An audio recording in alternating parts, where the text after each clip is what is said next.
میں کشمیر یونیورسٹی میں arts faculty کی بلڈنگ، جو اس وقت کی آرٹس فیکلٹی کی بلڈنگ تھی، اس کے سامنے بیٹھا تھا، اور اس وقت کے ایک ہیڈ ڈپارٹمنٹ میں بیٹھے تھے.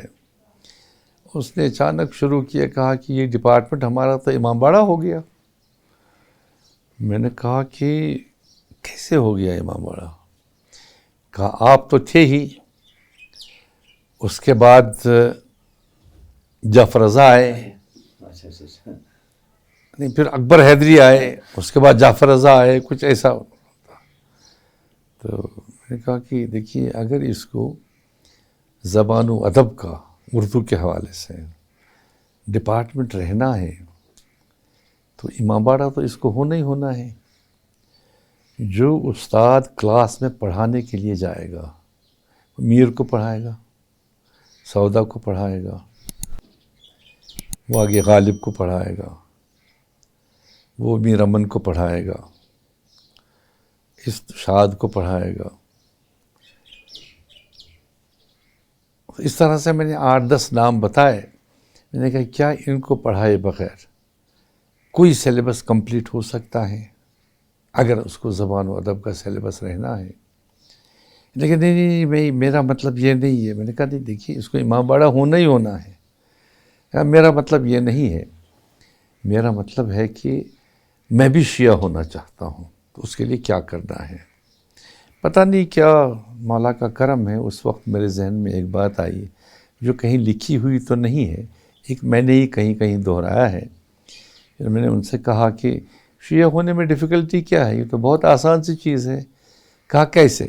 میں نے وہی انگریزی میں جملہ بتا دیا، ون ہو از اے مسلم.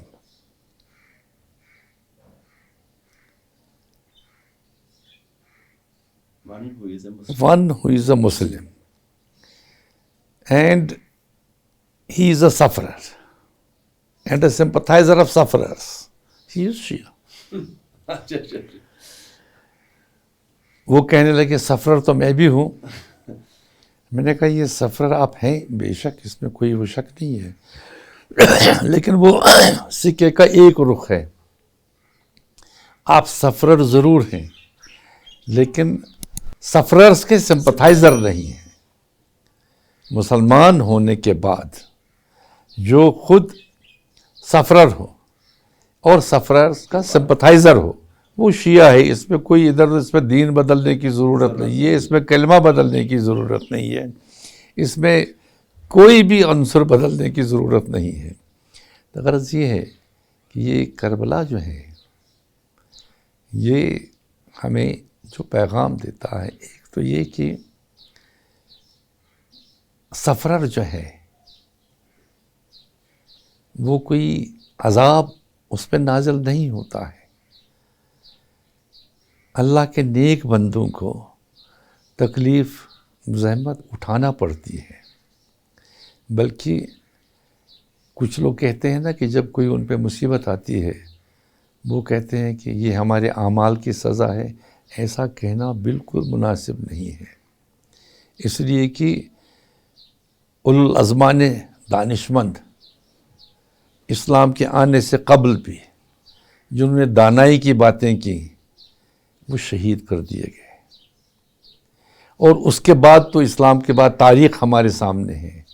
میں ابھی سقراط کو جب وہ ہیملاک پہ لایا گیا، اس کی بیوی نے ایک جملہ کہا افسوس کچھ نہیں ہے، افسوس یہ ہے کہ بغیر کسی گناہ کے تم مارے جا رہے ہو. تو سقراط نے کہا تمہارا کیا مطلب ہے؟ میں پہلے گناہ کرتا پھر یہ مجھے مارتے، یہ وہ کیا بات ہوتی؟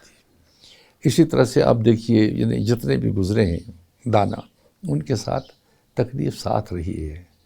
کبھی شہر بدر کیا گیا، کبھی سولی پہ چڑھا دیا گیا، اور کبھی قید خانے میں ڈال دیا گیا. اور آج بھی یہ دستور ہے دنیا میں، تکلیف صرف گناہ سے نہیں ہوتی. خود علم جو ہے وہ تو کہتے ہی ہیں کہ فارسی والے اے روشنی تب تو بربن بلا شدی، کہ یہاں لوگوں کو سزا ملتی ہے ان کی بے گناہی کی، معصومیت کی، اور یعنی یہ نیکی کی، نیکیوں کی. اور دوسرے یہ کہ ایک تو ہم کربلا سے ہمیں یہ سبق ملتا ہے واقعہ کربلا سے کہ سفرر ہونا ہماری میراث ہے. سفرر ہونا، تکلیف میں ہونا پیغمبروں کی میراث ہے. اور پھر ہم جو ماتم کرتے ہیں، یہ ماتم اس لیے نہیں کرتے ہیں کہ ہم کوئی دکھاوا کرنا چاہتے ہیں، بلکہ یہ مطلب ایک طرح کا وہ جذبہ ہے انسان کا. جب بھی کسی کو تکلیف میں دیکھتا ہے تو یہ جذبہ تو ابھرتا ہی ہے. جو اس کے خلاف کرے، جو کسی کو تکلیف میں دیکھے اور غم کا اظہار نہ کرے، رنج کا اظہار نہ کرے، وہ دوئی کرتا ہے، وہ اداکاری کرتا ہے. ورنہ فطرت کا تقاضا یہ ہے، کسی پر بھی ظلم ہوتا ہوا آپ دیکھیں تو آپ کی آنکھ بھر آئے گی، آپ آہ کریں گے. تو کربلا سے سب سے بڑا ہمیں سبق جو ملتا ہے، کبھی تعداد سے نہ گھبراؤ کہ ہم کم ہیں، کبھی مصیبت سے نہ گھبراؤ، اور ہر وقت کتنا بھی ظلم کیوں نہ ہو سچائی کے خلاف مت جاؤ، سچ بولتے رہو. حضرت شبیر علیہ السلام نے سجدے میں بھی وہی کہا جو اس وقت کہہ رہے تھے جب وہ کربلا میں تھے ہی نہیں، یعنی ان کے عمل میں. اور ایک اور بات میں خاص طور سے آپ کو بتاؤں گا کہ یہ زندگی جو ہے اس میں امانت داری کے لیے کہا گیا ہے، اسی لیے یہ زندگی ہے. ہم کہتے ہیں نا بات بات پہ کہ یہ زندگی جو ہے اللہ کی امانت ہے، کسی دن واپس نہیں جائے گا. یہ زندگی نہیں، جو بھی چیز آپ کے پاس ہے، اگر آپ خوبصورت ہیں تو اس کو مینٹین کیجئے، یہ آپ کے پاس امانت ہے، اس کی رکھوالی کیجئے. اگر آپ طاقتور ہیں تو اس کو کمزور کی حفاظت کے لیے استعمال کیجئے، اس کو دروغ گوئی کے خلاف استعمال کیجئے، اس کو ظلم کے خلاف استعمال کیجئے. کمزور کی ڈھال بنیے، مظلوم کی ڈھال بنیے، اس کے لیے طاقت استعمال کیجئے. اور اسی طرح سے کھانا جو ہے اس پہ سب سے پہلا حق کس کا ہے؟ جو بھوکا ہو. اسی طرح سے پانی پر بھی پہلا حق جو ہے وہ پیاسے کا ہے. جب منزل اشراف میں حضرت حر امام کو گھیرنے کے لیے گئے، فوج ساتھ تھی، یہ دن بھر تھک گئے تھے، ان کے جانور تھک گئے تھے، امام کے پاس پانی تھا. جب یہ وہاں پہنچے اس وقت حضرت حر نے، ان کے سپاہیوں نے نماز بھی امام کے پیچھے پڑھی. یہ جب ان کی حالت کو انہوں نے دیکھا، یہ بھوکے پیاسے ہیں، تو پانی سے بھرے ہوئے تشت انہوں نے جانوروں کے سامنے بھی رکھے، اور اس وقت تک تشت نہیں ہٹائے جب تک کہ جانوروں نے خود منہ نہ ہٹایا. یہ اصل میں کیا تھا؟ یہ پانی کی امانت داری تھی. ان کے پاس پانی تھا اور یہ پیاسے تھے. اور اس کے الٹ دیکھیے کربلا میں وہی پانی ہے، وہی پیاس ہے، لیکن پانی کے اصل حقداروں کو، یعنی جن کو پیاس تھی، ان تک پانی کو پہنچنے ہی نہیں دیا گیا. جو لینے کے لیے گیا اس کو راستے میں شہید کیا گیا، تیر بارہ کیا گیا. غرض یہ ہے کہ کربلا جو ہے یہ سمجھاتا ہے، سکھاتا ہے کہ انسان کی زندگی کا مقصد کیا ہے. انسان کی زبان سچ بولنے کے لیے ہے یا جھوٹ بولنے کے لیے؟ انسان کی طاقت جو ہے وہ کمزور کی ڈھال بننے کے لیے ہے یا کمزور پہ ظلم کرنے کے لیے؟ غرض کربلا کا واقعہ جو ہے وہ ہمیں پوری زندگی سمجھا دیتا ہے، زندگی کا درس دیتا ہے. مجھے خوشی ہے کہ آپ لوگوں نے یہ پوچھا، تو یہ باتیں اب کہیں ریکارڈڈ نہیں ہے، میرے ذہن میں آئیں تو میں نے آپ سے بتا دیا.